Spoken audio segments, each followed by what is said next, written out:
വീഡിയോയിലേക്ക് ഹൃദ്യമായ സ്വാഗതം. ഇന്ന് ഞായറാഴ്ച, സൺഡേ ഈസ് എ ഹോളിഡേ എന്ന് നമ്മൾ പറയും അല്ലേ. അതിന് രണ്ടർത്ഥമുണ്ട്. ഹോളിഡേ ഒരു വൈ പ്രശ്നമാണ്. ഹോളിഡേ അതിലൊരു വരുന്നതും ഹോളിഡേ അതിലൊരു വൈ വരുന്നതുമായിട്ടാണ് വ്യത്യാസം. ഹോളി വിശുദ്ധം, അപ്പോൾ HOLY. ഹോളി എന്ന് പറയുമ്പോൾ ഒരു അവധി ദിവസം. അപ്പോൾ അവധി ദിവസമായിട്ടും വിശുദ്ധ ദിവസമായിട്ടും സൺഡേ കണക്കാക്കാം. അപ്പം ക്രിസ്ത്യൻസിനൊക്കെ ഇതൊരു വിശുദ്ധ ദിവസമാണ്. അപ്പം അവരെല്ലാവരും ബൈബിൾ സ്റ്റഡി അല്ലെങ്കിൽ വിശുദ്ധ ആരാധന അങ്ങനെയെല്ലാം ചെലവഴിക്കുന്ന സമയങ്ങളാണ്. എന്നാൽ മറ്റുള്ളവർ ജോലിയുള്ളവർക്കൊക്കെ അതൊരു വലിയ അനുഗ്രഹമാണ്. ഒരു അവധി ദിവസമായിട്ട് അവരുടെ എല്ലാവിധ കാര്യങ്ങൾക്കും അനുഗ്രഹിച്ച് കിട്ടിയ ഒരു അവധിയായിട്ട് അവരതിനെ കണക്കാക്കുന്നു. അപ്പോൾ ക്രിസ്ത്യൻസിന് ഉപയോഗിക്കുന്ന ഒരു പുസ്തകമാണ് ബൈബിള്. അപ്പോൾ പലതരം ബൈബിളുകളുണ്ട്.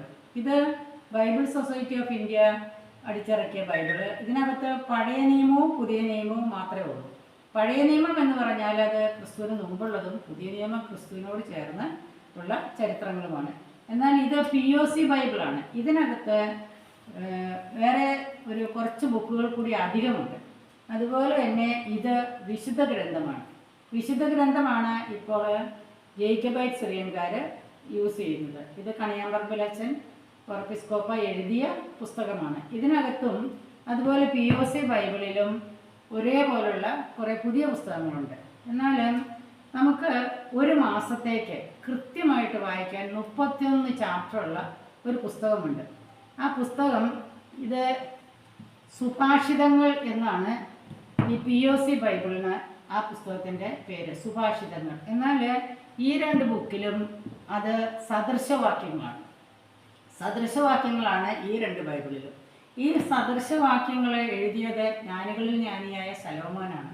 ഇത് 31 ചാപ്റ്റർ ഉള്ളതുകൊണ്ട് തന്നെ ഇതിനൊരു പ്രത്യേക ഗുണമുണ്ട്. ഇത് ഒരു ചാപ്റ്റർ നമ്മുടെ വീട്ടിൽ വായിക്കുകയാണെങ്കിൽ അത് ഒന്നിച്ചെല്ലാവരും കേൾക്കത്തക്ക വിധം കുഞ്ഞുങ്ങൾ വായിക്കാനായിട്ടുള്ള അവസരം ഉണ്ടാക്കണം. അത് ഒരുപാട് രീതിയിൽ നമ്മുടെ കുടുംബ ബന്ധങ്ങളെ ഊട്ടി ഉറപ്പിക്കും. കാരണം ഓരോരുത്തരും ചെയ്യേണ്ട പ്രത്യേക കാര്യങ്ങൾ അതിനകത്ത് നമ്മളോട് പറഞ്ഞു തന്നിരിക്കുകയാണ് വചനത്തിലൂടെ നമ്മെ സഹായിക്കുന്നു. നമ്മുടെ ജീവിതത്തിൻ്റെ മൂല്യങ്ങൾ നമുക്ക് മനസ്സിലാക്കി തരും. അപ്പോൾ കുഞ്ഞു കുട്ടി മുതൽ വാർദ്ധക്യത്തിലുള്ളവർ വരെ ഈ 31 ദിവസത്തെ വായന ഒരു വീട്ടിൽ നടത്തിയാൽ സകലവിധ മൂല്യങ്ങളും നമ്മുടെ വീട്ടിൽ അനുഷ്ഠിക്കപ്പെടും.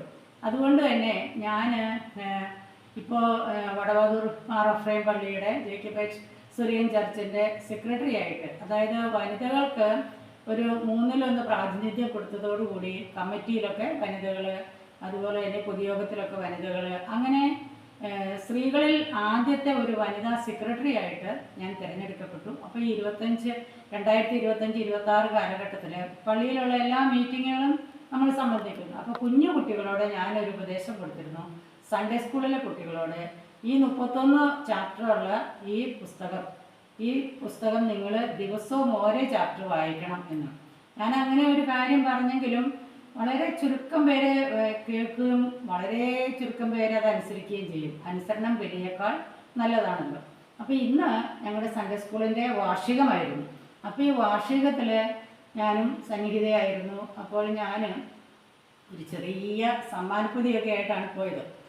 എന്നിട്ട് ഞാനീ പറഞ്ഞ കാര്യം, ഈ ജ്ഞാനികളിൽ ജ്ഞാനിയായ ശലോമോൻ്റെ ഈ പുസ്തകം എല്ലാ ദിവസവും ഒരു മാസം അല്ലെങ്കിൽ അതിൽ കൂടുതൽ വീട്ടിൽ വായിക്കുകയും ധ്യാനിക്കുകയും ചെയ്ത കുഞ്ഞുങ്ങളുണ്ടെങ്കിൽ അവർക്കൊരു സമ്മാനം കൊടുക്കാനായിട്ടാണ് പോയത്. അപ്പോൾ അങ്ങനെ ചെന്നപ്പോൾ ഒരു കുട്ടി, തീരെ ചെറിയൊരു കുട്ടി അത് ചെയ്തു.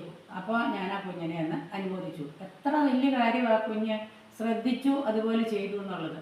അപ്പോൾ അതുപോലെ ഈ വേദപുസ്തകത്തിൽ ഉള്ള എല്ലാ കാര്യങ്ങളും നമ്മുടെ ജീവിതത്തിൻ്റെ കെട്ടുറപ്പിന് പല രീതിയിലും, കാരണം യേശുക്രിസ്തു പൂർണ്ണ മനുഷ്യനും പൂർണ്ണ ദൈവവുമായിട്ടല്ലേ ജീവിച്ചത്. അതുകൊണ്ട് ജീവിതത്തിൻ്റെ എല്ലാ തലങ്ങളെയും സ്പർശിക്കുന്ന ഒരു പുസ്തകമാണ് ഈ ബൈബിൾ. ഏത് എഡിഷനായാലും അത് നമ്മൾ വായിക്കുകയും അതനുസരിച്ച് നമ്മുടെ കുഞ്ഞുങ്ങളെ വളർത്തുകയും ചെയ്താൽ ഇന്ന് ഈ ലോകം ഫേസ് ചെയ്യുന്ന പലതിൽ നിന്നും നമ്മുടെ കുടുംബം രക്ഷപ്പെടും. അപ്പോൾ ഇത് നിങ്ങൾക്കും 31 ദിവസം വായിക്കാനായിട്ട് സാധിക്കുമെങ്കിൽ ചെയ്യണം. ഒരു പ്രശ്നമുണ്ട്. ഈ മാസം ഫെബ്രുവരി ആണല്ലോ. നിങ്ങൾക്കറിയാം ഈ ഫെബ്രുവരി മാസത്തിന് 28 അല്ലെങ്കിൽ 29 ദിവസമുള്ളൂ. അങ്ങനെ വരുമ്പോൾ അവസാനത്തെ 2 ദിവസം, അതായത് 25, 26, 27, 28 ദിവസങ്ങളിൽ ഒരു ചാപ്റ്റർ കൂടെ കൂടുതൽ വായിക്കണം. പിന്നെ വേറെ പ്രശ്നമുണ്ട്, പലർക്കും ഈ ഫെബ്രുവരി 29-ാം തീയതി ബർത്ത്ഡേ ഉള്ളവരുണ്ട്. അവർക്ക് ബർത്ത്ഡേ കിട്ടാറില്ല, 4 വർഷത്തിലൊരിക്കലല്ലേ ആ ദിവസം പ്രത്യക്ഷപ്പെടുത്തുള്ളൂ. അതുകൊണ്ട് ഈ ഒരു പുസ്തകം വായിച്ച് നിങ്ങളുടെ ഭവനത്തിൽ എല്ലാവിധ മൂല്യാധിഷ്ഠിത ജീവിതവും ഉണ്ടാകട്ടെ എന്ന് ഞാൻ ആഗ്രഹിക്കുകയും അതിനായിട്ട് പ്രാർത്ഥിക്കുകയും ചെയ്യും. ഓക്കെ.